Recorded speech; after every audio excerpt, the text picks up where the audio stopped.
أعوذ بالله من الشيطان الرجيم واستعينوا بالصبر والصلاة وإنها لكبيرة إلا على الخاشعين الذين يظنون أنهم ملاقو ربهم وأنهم إليه راجعون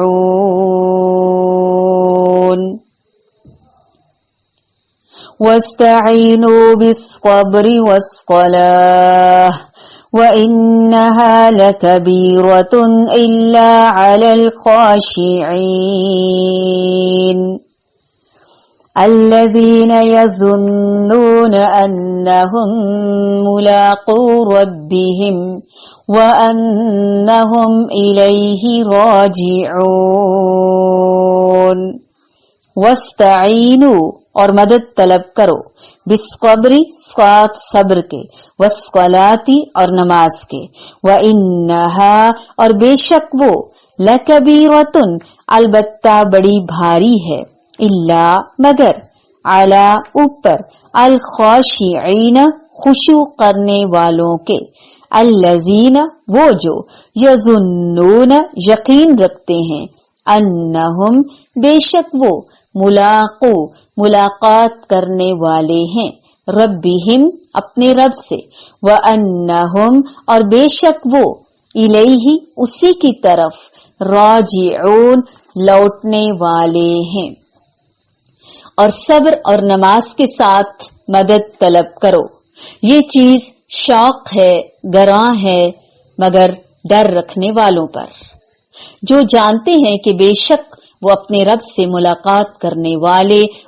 اور یقیناً وہ اسی کی طرف لوٹ کر جانے والے ہیں۔ صبر اور نماز ہر اللہ والے کے دو بہت بڑے ہتھیار ہیں۔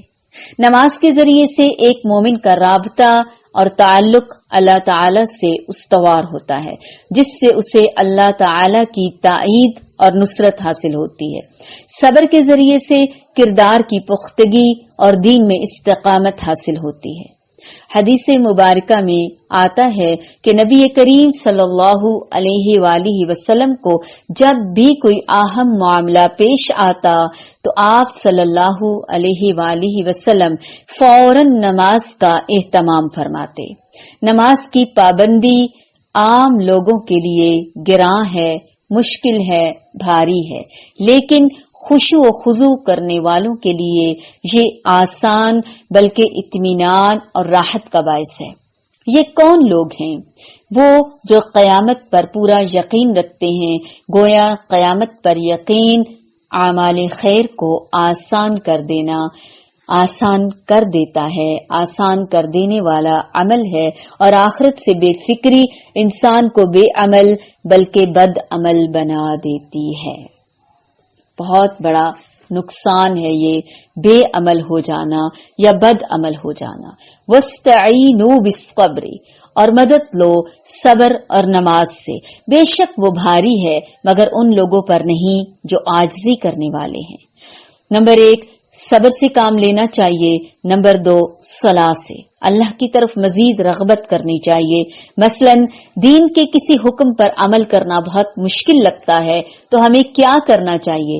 اللہ تعالی سے مدد مانگنی چاہیے کہ اللہ تعالی تو اس کام کو میرے لیے آسان فرما دے۔ نمازوں میں خشوع اور خضوع نہیں، اللہ ہی سے مدد مانگے۔ حجاب کرنا مشکل ہے، اللہ ہی سے توفیق مانگے۔ مال خرچ کرنا مشکل ہے، اللہ تعالی ہی سے توفیق مانگے۔ جھوٹ چھوڑنا مشکل ہے، اللہ تعالی ہی سے مدد مانگے۔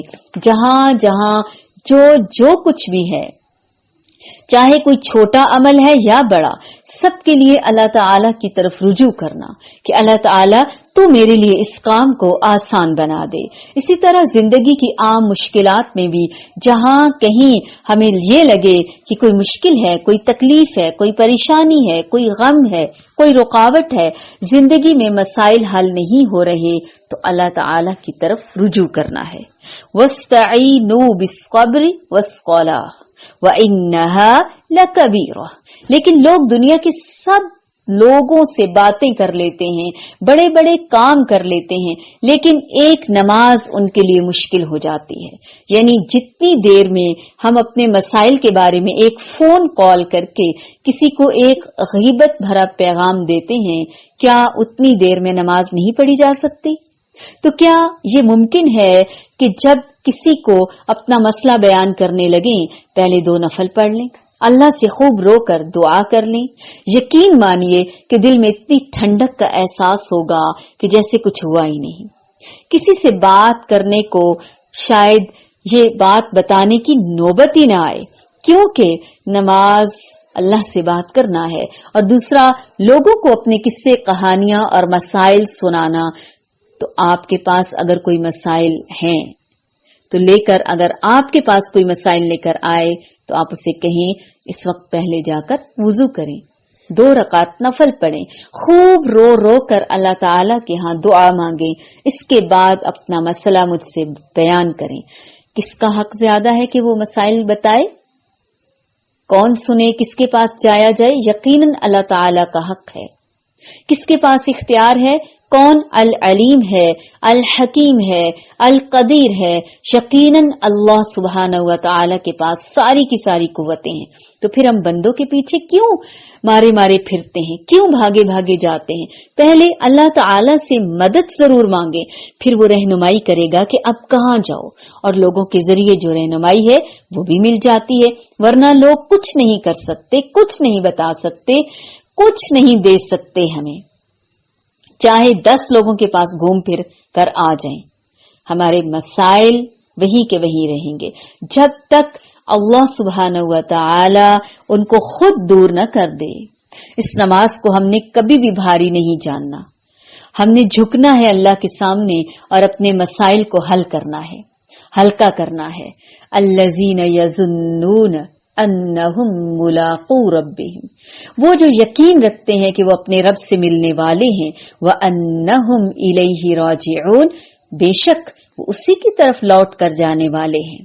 جو شخص اللہ تعالی کی ملاقات کو پسند کرتا ہے، اللہ تعالی بھی اس کی ملاقات کو پسند کرتا ہے، اور جو اللہ تعالی کی ملاقات کو ناپسند کرتا ہے، اللہ تعالی بھی اس کی ملاقات کو ناپسند کرتا ہے.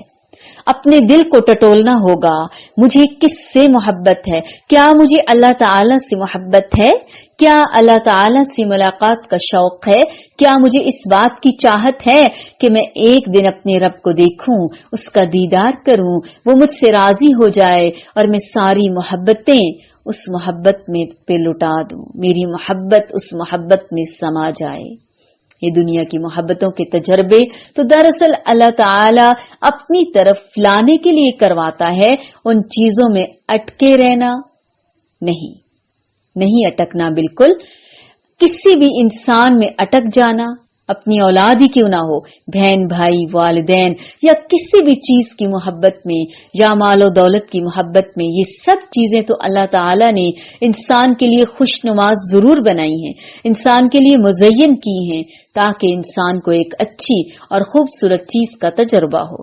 ایک محسوس چیز کو دیکھ کر ایک غیر محسوس اور غیر معلوم چیز کو ایکسپیرینس کر سکے. اس کے بغیر وہ ایسا نہیں کر سکتا تھا.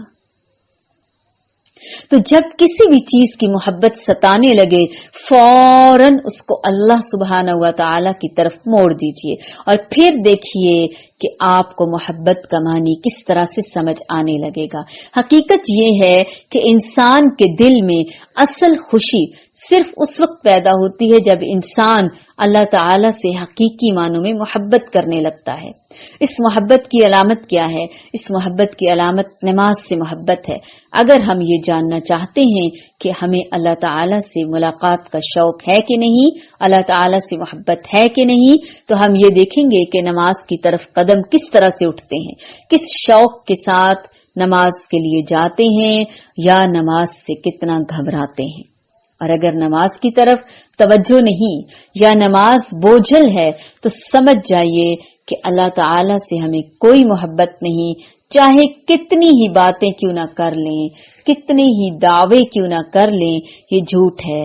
اللہ سے ہمیں محبت نہیں. اے اللہ ہمیں اپنی محبت کے لائق کر دے، ہم تجھ سے اور تیرے دین پر چلنے والوں سے محبت کریں انشاءاللہ۔ وَاسْتَعِينُوا بِالصَّبْرِ وَالصَّلَاةِ وَإِنَّهَا لَكَبِيرَةٌ إِلَّا عَلَى الْخَاشِعِينَ الَّذِينَ يَظُنُّونَ أَنَّهُمْ مُلَاقُو رَبِّهِمْ وَأَنَّهُمْ إِلَيْهِ رَاجِعُونَ